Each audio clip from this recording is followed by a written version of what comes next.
terrorist attack in the Pulse nightclub was just the first wave on American shores. I'll tell you a little bit about where I come from. In London, it's a city I don't really recognize anymore, mainly because you walk down the streets and every other woman seems to be dressed like this. Not looking quite so attractive, obviously, but it's a very worrisome thing to me. What's at stake here is nothing less than the future of Western civilization. Everywhere in America you can see the signs that this is beginning to happen. Some of you will be aware that I've been banned at a number of schools in the UK. They're not interested in having me talk about conservatism, but they're happy to have a preacher named Hamza Sodagar. And Hamza Sodagar, I believe we have a picture of him, advocates beheading homosexuals. Beheading gays is perfectly fine, but what I've said on the stage to you this evening is beyond the pale. Remember that in Orlando, Omar Mateen went to a mosque in north, about 45 minutes north, somewhere called Stanford, I think. A guy there used to speak there, said that the compassionate thing to do in America was to kill all gays. This is happening in Orlando, in Florida. Anyway, this guy, amazingly, didn't travel to the UK from Saudi Arabia. He came from Kentucky. Not you would think, a hotbed of Islamic radicalism. But it just goes to show that this is everywhere. Now, some gays and lesbians in the US consider Christians and right-wingers to be their enemies. Well, I don't. I think Christians and conservatives are our great hope.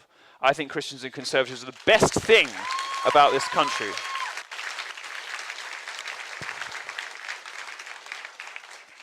The queers who think that are fucking idiots. To illustrate what I mean, here are some things that Christians don't like very much about gays.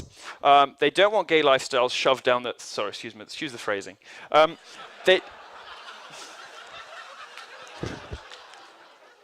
Forgive me. They don't want to be forced to support gay marriage, perfectly reasonable in my view. They don't want to be forced to bake gay wedding cakes, and they want to go to Disney World without waiting in line behind two leather boys with twinks on dog leashes, in case you can't read that at the back. All eminently reasonable, perfectly supportable, unobjectionable positions. Here are some things that Muslims think about homosexuals. Well, they don't really like us being public, they don't like us speaking, they don't like us breathing, they don't really like us existing. I think it's clear who the real bad guys are in this trifecta, and I encourage you to consider the ramifications of having somebody in the White House who not only takes tens of millions of dollars from Saudi Arabia, with all of the oppression of women and murder of homosexuals that goes on there, but who endlessly mollycoddles and panders to Islam, who's rug-munching number 2, Huma Abedin. Innumerable links to very deeply unpleasant Islamist people and material. Look into her. You can look on Breitbart. We've done a lot of reporting about this woman. It's amazing that her choice of husband isn't even the worst thing about her. Well, both of them, in fact. You can see why they're both so keen on women covering up, given their respective husbands' wandering eyes. At the Clinton campaign, of course, in the morning, you know, after they've prayed in the direction of Mecca, they I don't like that joke. They pray that you don't notice the hypocrisy. And not just on this subject, but on a wide variety of subjects coming from the Democrat Party. It used to be the case that left-wing parties were the parties of working people, were the parties of the strivers, of those who wanted to get ahead, who, you know, up against the rich, up against the powerful, up against the vested interests. Well, the Democrat Party now is the vested interests. Look at the Republican Party and look who is leading it at this election. The Democrat Party has become the bad guys. They've become the establishment. They've become the overweening authoritarian overseers. And the Republican Party, on the other hand, as evidenced by the sea of Make America Great Again hats, has become the dissident, mischievous, subversive element in American politics, and it is wonderful to watch. It's wonderful to watch.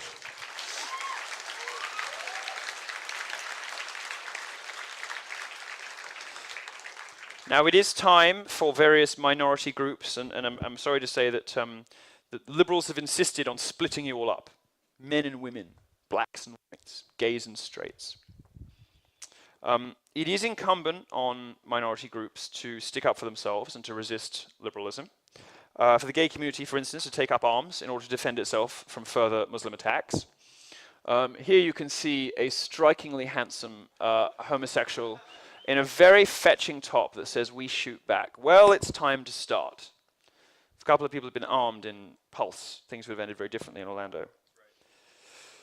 Now, the religious right, who don't have the same kind of influence on the party that perhaps they once did, nonetheless are our friends. They're basically right about everything political. They're not the bad guys. They want everyone to be alive and to be free.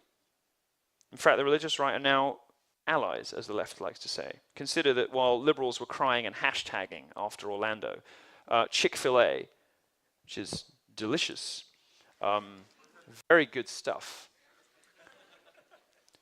Anyone know what is this typical? What is this? What is the big problem with Chick-fil-A? There's one big problem with Chick-fil-A. It's closed today. It's closed, and you think, bastards! What day do you want it more than Sunday? What day do you want it more than Sunday at about 11? Oh, Chick-fil-A, yes, yes, but no. Why? Because, well, they're people of faith, and great. You know when they opened on Sunday? Orlando, to feed people who were giving blood to the victims of Pulse nightclub.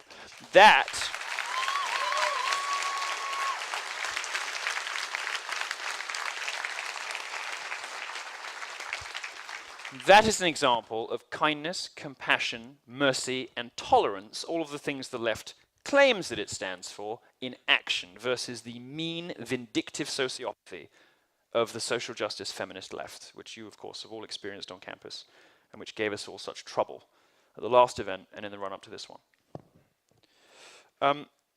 I mentioned before that Jews have said never again after the Second World War. Well, it is time, in my view, for conservatives to say something similar, and it is that Donald Trump represents a rejection by the conservative grassroots of all that the Republican Party has come to stand for, and all of the priorities the Republican Party now has. And it is time, without meaning to belittle without belittling the accomplishments of Israel with a comparison, for American conservatives to say something similar. It is no longer acceptable for the Republican Party to act solely in the interests of the super rich and solely in the interests of people who care more about economics than they do about human life, human value, and human flourishing. And it is no longer good enough for either major party, both of whom, in my view, as an outside observer, of course, deserve to burn. It's no longer good enough. And Donald Trump has opened up a third way for this country. He is the person who will blow open the system that has treated you guys and your parents so badly for so long. And for that reason alone, I think he deserves a shot, don't you?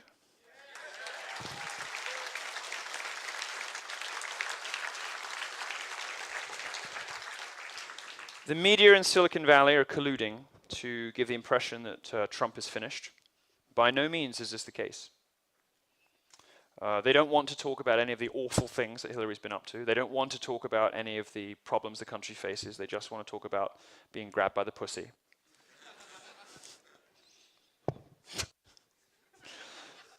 None of the things in the WikiLeaks disclosures nor the FBI revelations were trending on Facebook today. What do you think people in America are talking about today? A little bit of football? What else are they talking about? They might just be talking, maybe, about the fact, it's quite nice, isn't it, black? I'll get used to this. It's not trans, it's drag, it's okay. They might just be talking today, out there in this country, about the fact that the woman running for president, who we are instructed, we are informed by the establishment, the woman running for president is the subject of an FBI investigation. She could be in prison rather than the White House. And let's hope she is. Let's hope she is.